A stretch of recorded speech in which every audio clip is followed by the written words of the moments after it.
கேட்டு அவர் கொஞ்சம் தகராறும் பண்ணாரு.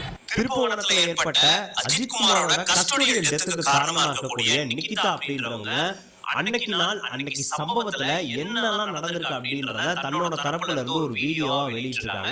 இவங்க என்னெல்லாம் சொல்லியிருக்காங்க அப்படின்றத இப்ப பார்க்கலாம். கோயில் காலையில் ஒரு 9 போல வரணும் சார். அந்த ட்ரெயின் இந்த வழிக்கு தான் அந்த தம்பி அந்த அஜித் தம்பி பேர் தெரியாது முன்னாடி நின்றுட்டு இருந்தாப்பி. இப்போ நான் சொன்னேன் ரொம்ப நடக்க முடியாது, கூட்டம் கல்லூரி விழுந்துருக்கணும், ஒரு வீல் சேர் இருந்தால் கொடுங்கப்பா யார்கிட்ட கேட்கணும்னு கேட்குறாங்க பையன். கேட்டோடனே அது முன்னாடி இருந்து அவர் என்ன சொல்றாருன்னா, நான் எடுத்து தரேன் வண்டி அந்த பக்கம் பின்னாடி நிறுத்துறோம் அப்படின்னு.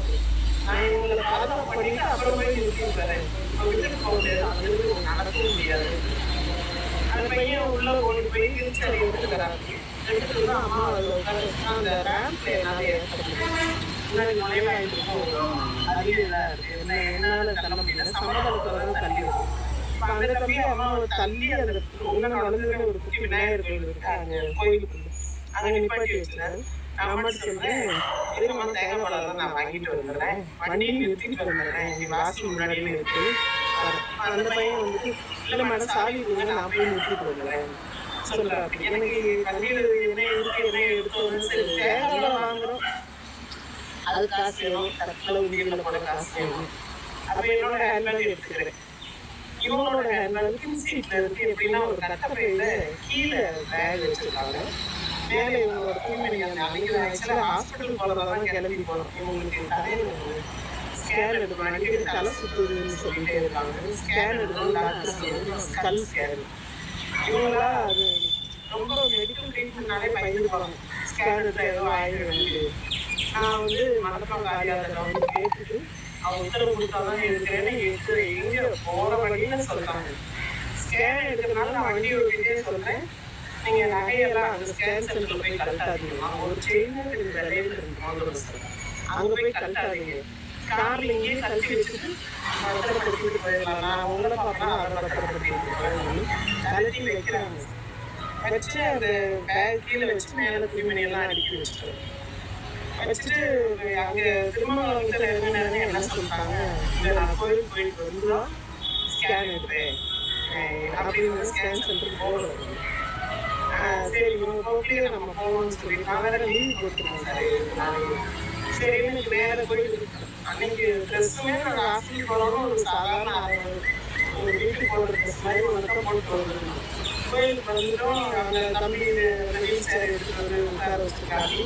அப்புறம் நான் வந்து கார் நானே நிறுத்துறப்பா அப்படின்னு, அதாவது நம்பிக்கை கொடுக்குற சந்தேகமாக இருந்தது, யாரும் தானே வண்டியில் என்னென்ன வச்சுருக்கணும் நம்மளால சரியாக ஞாபகப்படுத்த முடியாது. இல்லை மேடம் நானே நிறுத்திட்டு வரேன், நான் ஒரு யூனிஃபார்ம் போட்டிருந்தேன், டெம்பிள் ஸ்டாஃபு நம்பி கொடுக்கலாம், ஏன்னா யாருன்னு கேட்டுக்கலாம்னு சொல்லி நம்மளும் இவங்களையும் தனியாக ரொம்ப நேரம் உட்காந்து சரிஞ்சுட்டாங்க. என்ன பண்ணுறது, நான் என்ன பண்ணேன், அவருக்கு நம்பி சாவி அவருக்கு போய் நிறுத்திட்டு ஒரு 1/2 மணி நேரத்துக்கு மேலே இருக்கும். நான் சொன்னேன் நான் தேங்காய் பழம் வாங்க போகிறேன், அம்மா உள்ளே உட்காந்துருக்காங்க சாவியை கொடுத்துருங்கன்னு சொல்லிட்டு நான் முன்னாடி தேங்காய் பழம் எடுத்துக்கலாம் யார்கிட்ட என்ன வேலைன்னு கேட்டுட்டு நான் வாங்கி ஒரு வரைக்கும் ஒரு 1/2 மணி நேரம் அப்படி ஆகிடுச்சு. அம்மாட்ட வந்து சாவி கொடுத்துருக்காங்கன்னு நிற்காம கொடுத்தாங்க, ஏன் இவ்வளோ நேரம் ஆச்சுன்னு கேட்டாங்க. சரி பரவாயில்ல கொடுங்க சாமிக்கு சாவி வச்சு வச்சுக்கணும். அதையும் நான் தட்டுல தேங்காய் தட்டில் சாவி வாங்கி வச்சுட்டு ஒரு டெம்பிள் ஸ்டாஃப் இன்னொருத்தர் வந்தார், அவர் பெர்மனண்ட்டுன்னு கொஞ்சம் குண்டாக சுத்தமாக அவருக்கு வண்டிக்கெல்லாம் அவர் வந்தார். சரி நானே தள்ளிக்கிறேன், இல்லைம்மா நான் வந்து கொஞ்சம் சீக்கிரமாக உள்ளே போயிட்டு வந்துடுறேன். அவர் வந்து அம்மாவை உள்ளே போக வழி இல்லை, அந்த கம்பி எடுக்க நடுவில் இருந்தாங்க, அதனால் அவங்க தனியாக உட்கார வச்சுட்டு என்னையை மட்டும் கூட்டிகிட்டு போய் அந்த அர்ச்சனத்தில் கொடுத்து சாமிக்கு எல்லாம் முடிச்சுட்டு திரும்ப ரிட்டர்ன் அம்மாட்ட வந்துட்டேன். எங்கள் சாமி நேரம் அந்த கம்பிகளுக்கு வெளியே உட்காந்துருக்காங்க. மறந்துட்டேன் சார். மறந்தால் அவர் ஒரு சுற்று பிரகாரம் சுற்றி வந்து சாமி நிறைய திரும்ப உட்கார வச்சு போலாமான்னு அவங்க கொஞ்சம் மனசளவில் கவலையாக இருக்காங்க. ஒரு மணி நேரம் கோயில் இருந்துட்டு அதனால டைம் இருக்குல்ல அப்படின்னு சொல்லிட்டு என்ன பண்ணுறோம், உட்காரணும் 11 மணி வரைக்கும் இருந்துட்டு அவசர வந்து சொன்னாரு 12 மணி முடிச்சு கொஞ்சம் பார்த்து போகலான்னு தான் அவருக்கு கூட்டம் வந்துச்சு. வேற நேரம் வண்டியை தள்ள முடியாது வாங்கன்னு அவர் 2-3 தடவை வந்து கேட்டோம்னா வேற வழி இல்லாமல் கிளம்புறோம். அவர் வந்து டெம்பிள்ஸ்டார் கிளம்புறோம். இந்த யூனிஃபார்ம் போட்ட பையன் கிடையாது. அப்போ கார் எங்கே இருக்குன்னு கேட்குறாரு. கார் வந்து இதில் நிறுத்தி வச்சுருக்காங்கன்னு சொல்கிறாங்க. எந்த இடம் எனக்கு தெரியாது. இதுக்கு நடுவில் என்னன்னா அந்த சாமியை வச்சு எடுக்கிறதுக்காக கட்டோட கொடுக்குறேன். கொடுத்தா அவர் என்ன பண்றாரு, வெறும் அந்த எலுமிச்சம்பழம் தேங்காய் பழம்லாம் கொடுத்தாரு, சாவியை கொடுக்கல. சாவியை கூட விட்டு தனியா எடுப்பாங்கன்றது எனக்கு தெரியும்.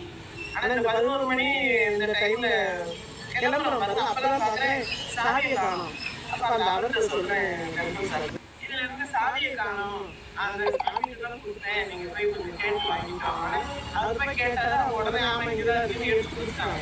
சரி எடுத்து கொடுத்தாரு, எனக்கு தராரு, அங்கதான் இருக்குது. அதை வச்சுட்டு அதில் திரும்ப என்ன ஆகுதுன்னா, இந்த ஒரு பையன்கிட்ட கொடுத்தோம் சார், யூனிஃபார்ம் போட்ட பையன் கொஞ்சம் உயரமாக கருப்பாக இருப்பான், அந்த பையன்கிட்ட தான் கொடுத்தோம், ஒரு வெள்ளியான ஒரு பையன் சொல்லணும். இவன் எனக்கு தெரியுமான்னு ஃபோன் பண்ணி அந்த பையன் இவங்க வராங்க, கிளம்ப போகிறாங்கப்பா, கார் எடுத்துக்கலான்னு சொல்கிறாங்க. எடுத்துக்கலான்னு சொல்கிறேன். அந்த பையன் ஒரு கம்பி கேட்டு அருணகிரி ஆஃபீஸ் பக்கத்துலேயே எங்களை கொண்டாந்து ஒரு கம்பி கேட்டு அதில் வந்து சாவியை வந்து வாங்கிட்டு போகிறாங்க. சரி நான் கொடுத்து கொஞ்சம் சீக்கிரம் ரொம்ப நேரம் அவங்க உட்கார முடியாது.